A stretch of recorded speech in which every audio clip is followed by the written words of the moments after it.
Hey, good morning. It's me, Robert Phoenix, and we are here pre-recording the Astro Weather today. And the reason why is because, well, I've got a few things to take care of quite early this morning. But since I am your Astro Weatherman, I am here to deliver the cosmic meteorological goods, come rain or hail or sleet or snow or shine or whatever it is. And whatever it is staring right in front of us. I hope everybody's having a good morning, that you are dealing with all of these retrograde forces with grace and aplomb. And if you are somewhere else in this omniverse, the realm that we live in, and your day is ending, I hope it was a fruitful one and that you are looking forward to a night of restful conscience, relaxed, and free sleep. So there you go. All right. Uh, Picking up some speed here, sun at 6 Virgo. And we're coming out of the opposition with Saturn. But here we go. Here comes the full moon right here. So we're at 29 Aqua. And as I mentioned yesterday, this full moon seems to be really timed with the hurricane. Was it Idalia in Florida? And the thing with Florida, this whole thing with the contaminated diesel is just nuts, right? Like they found that the diesels run generators for the most part because they're the most. I would say they're almost as efficient as gas, but the parts of the generator last much longer when they run diesel. So here you have a crisis where the quality of the diesel has been corrupted by gas. Now, who does this, right? How does this happen? Is this a retrograde effect? It clearly would qualify as a retrograde effect, but we're not even here with the moon coming into this conjunction with Saturn, which will happen a bit later today. And I talked about this yesterday. It feels to me that on the other side of this conjunction, when we really go into this full moon, this blue moon, and how it's also a super moon because it's incredibly close, the power of the frequency of the moon in Pisces when it comes to water is profound, right? And I feel like the timing of this hurricane is very much connected to this full moon. So everybody down in Florida, batten down your hatches. I think you're in for a ride, and there's a lot of people who have moved to Florida, invested money in Florida, and for good reason, right? But this is one of those times where you remember that you're in Florida, and we have lots of people that watch the show there. Of course, we have lots of people that are part of our extended family, including our pals from old Florida. We hope that they can cruise through this as gracefully as possible. But sometimes nature has its own dictates, whims, and ways. I do think, however, that people experience miracles for a reason, and it's usually because somewhere inside of themselves they're good people, right? Like there is kind of a code for that. So, and I know that bad things happen to good people as well, but I think you want to tilt the odds in your favor, especially when the sun is in Virgo. It pays, right? But that's how Virgo operates. So Virgo rolls, so it pays right now. So perhaps if you're in Florida and you are potentially struggling with this thing coming landfall, and I think it will, just look out for others, right? I mean, you have to take care of yourself, obviously, but with the sun in Virgo, I think there's a lot of cooperation, and clearly with Mars and Libra, there is a lot of aggressive cooperation. Let's talk about Mars and Libra. Before I do that, you can actually see as Mercury starts to separate and retrograde, it's still opposite Neptune, right? And Neptune rules gas, petroleum, fuels. And so we have this, it's like water is almost like leaching into the system, or there's a leaching into the fuel containment. So we could theoretically make a case for this. It makes moving more difficult. That much is certain. But I do see a high level of cooperation here with Mars and Libra, and this is something that you may want to move forward. I think sometimes Mars and Libra gets a bit of a bad rap in that it tends to be, I think, socially aggressive, sometimes passive aggressive, can get very fired up about causes and justice. And so we know how that rolls. But I think there is a positive side with Mars and Libra. And, we're seeing it come out with the coverage of Lahaina and independent journalists stepping up. The Lahaina event was like a bridge too far. And this Mars and Libra is demanding that people get answers and put an end, put a stop to this rampant environmental disaster capitalism that however it's been activated and enforced upon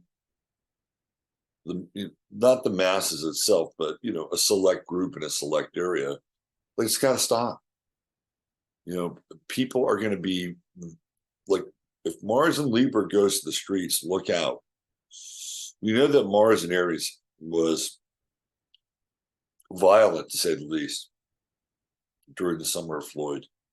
But Mars in Libra is, I think, more focused and has more of a purpose here.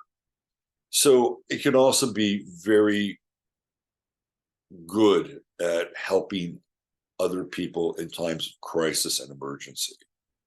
So we're going to look on the positive side of Mars in Libra, and it's separating now from Neptune. So I think that is ultimately a good thing, because Neptune dissipates, right? That's what it does.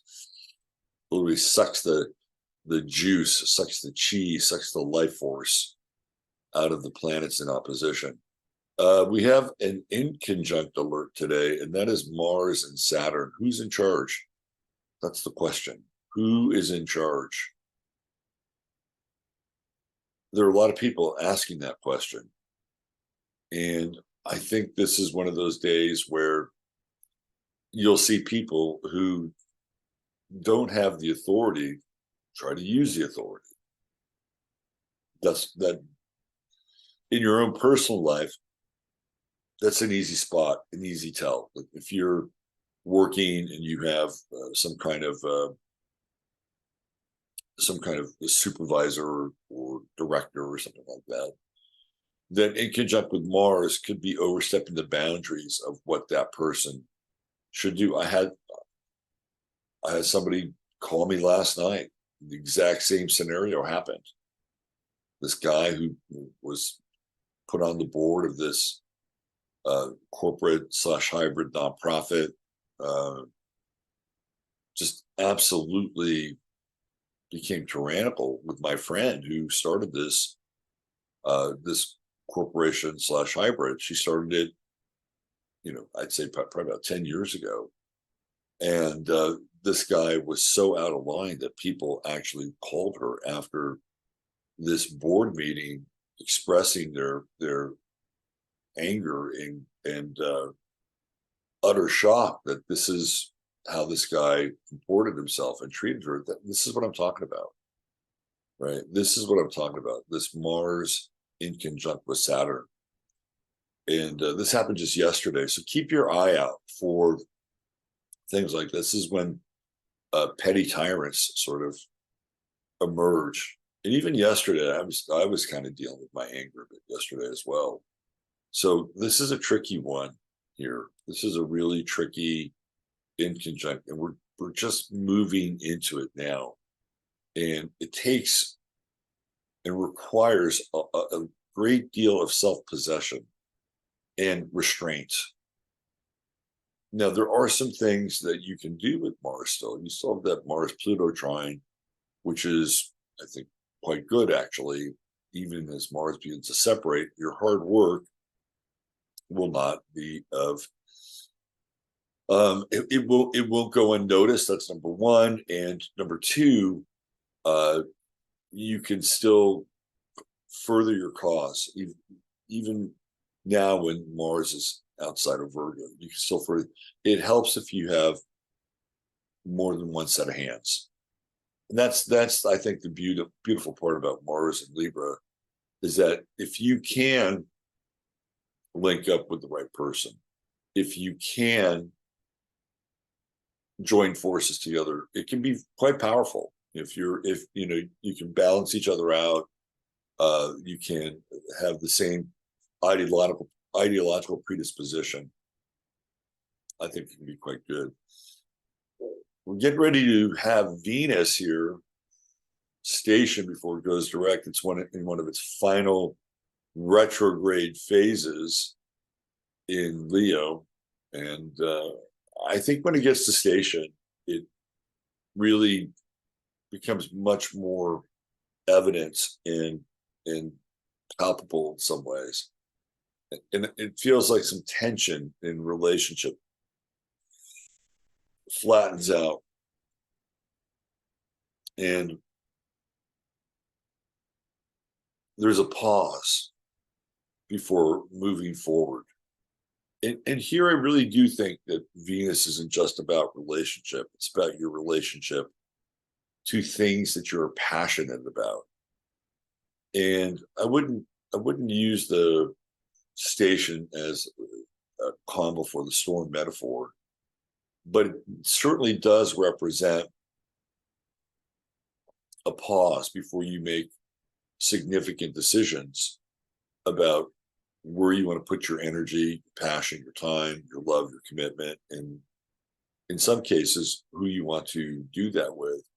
The square with Jupiter, I think, is potentially positive. If you're not connecting and getting enough out of your visceral connections, when I say visceral, I'm talking about the body. I'm talking about this realm, to some degree, the realm of the senses. That square demands that you remember that you have a body, that you remember that you have the capacity for touch, sensate, feeling, right? I think this is interesting, this square.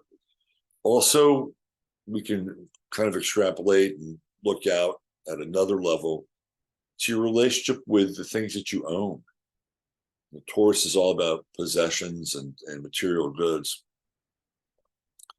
And Venus here retrograde, it says, hey, look, keep what you love. Maybe you want to think of getting rid of the things that you don't love. And I'm talking about possessions. I'm not talking about people per se, although perhaps some of you might be able to relate to that. Anyway, I think the big news really is the moon. This moon coming in, conjuncting Saturn, and then what looks to me like a very intense, powerful deluge. And then now we're talking about something else besides Maui. I think that is definitely in the air. So batten down the hatches and take good care down there. So I think you might need it. All right, let's talk about our star of the day. There were some interesting choices today. I almost picked Ted Williams. But today's star of the day is none other than, right up here,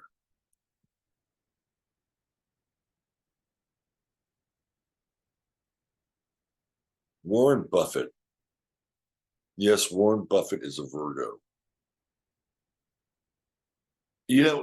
What I try to do here is I try to find links to how a person's life and chart line up. And of course, what am I looking for in Warren Buffett's chart?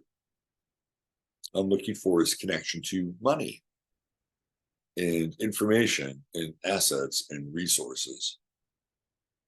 And what I see here is not to say that those things aren't here, because he's got this Pluto Jupiter conjunction, which is money, right? It's big money. Who else has a Pluto Jupiter conjunction? Bill Gates, second house. So they share a similar conjunction. But what my takeaway is from Warren Buffett is the Sun Neptune conjunction in the eighth house. We do not know who this guy is. What do we get? We get he's a frumpy little man. He's been a frumpy little man for a very long time. He wears suits, ties. Sometimes he wears those little engineer caps that engineers on trains wear. You know what I'm talking about? Those little caps. We know that he owns Dairy Queen. He says he consumes an ungodly amount of junk food every day. And then he's the head of Berkshire Hathaway, right? One of the most powerful hedge funds, really, in the world. I mean, it's an investment firm, but it's also a hedge fund. Right?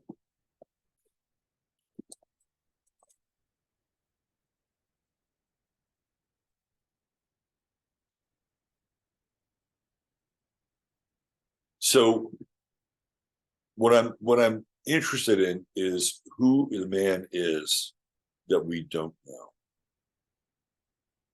So the Sun and Neptune are in the eighth house, which to me, a lot of people have Sun in the eighth house.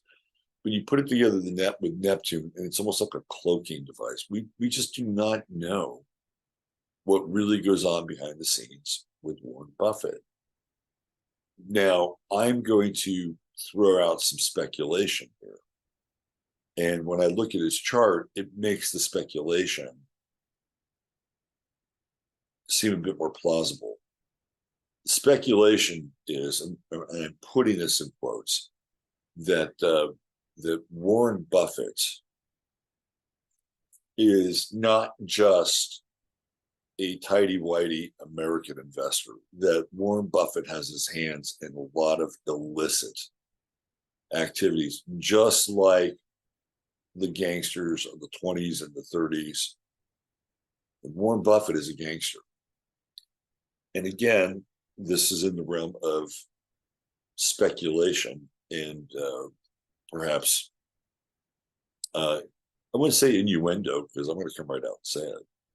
But there is and has been a rumor for a long time that Warren Buffett is one of the dons of the drug trade, which in some ways makes total sense, right? I'm putting speculation behind this. But with a Sun-Neptune conjunction in the eighth house, astrologically, it looks a little less like speculation. I'm just saying here, right? When I say drug trade, I'm not talking about GlaxoSmithKline. I'm talking about Mexico borders.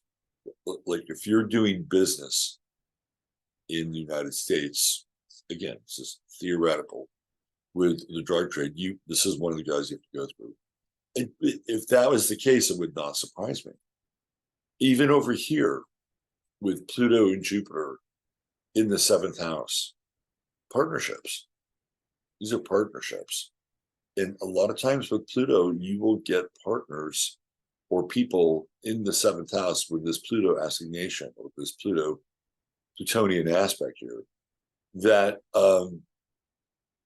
can be shady, can be very, very dark underworld characters. If it is, it can manifest in a relationship in a personal chart. The people that you would be attracted to or attract to you would be dark, right? I mean, you're going to have to go through sort of this Plutonian initiation uh, through that relationship. So here it says to me that this is representative of his partners. And this is where the big money is. This is where Warren Buffett really makes his money. It's through partnerships and allegiances, alliances. But you don't know who these people are because you don't know who Warren Buffett is. And again, as I roll this out in terms of speculation, clearly the Sun and Neptune in the 8th house kind of leans into it a little bit, right? Kind of leans into what I'm talking about. He has Uranus down in the 4th house, and his true node is in Aries in the 4th house. And to me, Uranus here is very highly unusual. And I'd like to take a walk around this guy's home to see what else he's got there. I would say he lives in a very heavily fortified domicile. Like, he probably has a small army. That's what I'm thinking. It'll be interesting because he's got the South Node in Libra and it's conjunct Venus here. So again, in the public's eye, he comes across as being kind of very polite and soft-spoken. And although he did put his foot in his mouth with some geopolitics the last interview, I think it was with one of the Koch brothers, and basically talking about how we're going to have a new pandemic. We need to be prepared. I mean, he's another one of those guys. Don't think he's not.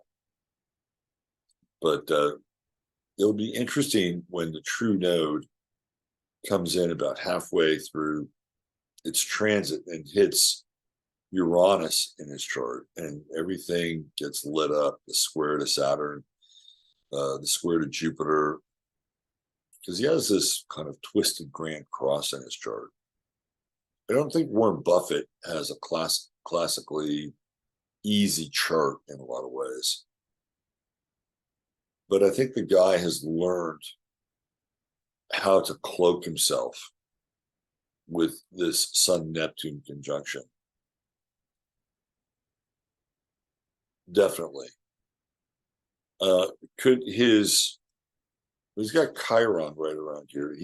I don't think he's going to suffer any kind of financial calamity. And he's one of these guys, you could probably stare at that face for the next 20 years. And it would probably be very similar to the face that we're seeing now. So I don't know if he would suffer any health issues or calamities.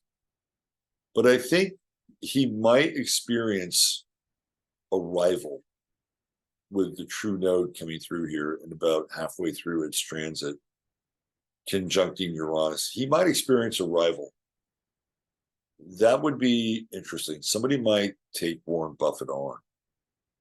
And we'll see how that goes. Although, again, in his world, you'd never hear about it. You just wouldn't know. He presents that Saturn in Capricorn. That's what you get. You're getting Saturn. All business, right? But there's something else going on with this guy. And I'm kind of leaning into the speculation. There you go. All right. Your star of the day. Thanks for being here. And I wish each and every one of you an absolutely blessed day.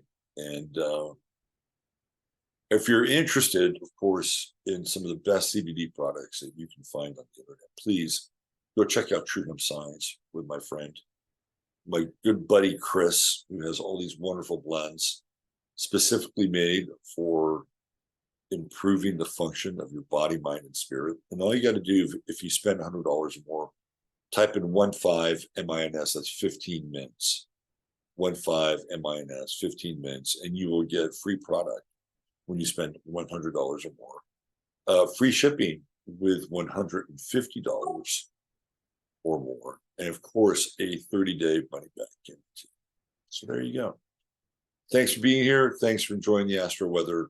Use your head in order to discern what's real, and your heart to step what's possible. Take care. Bye for now.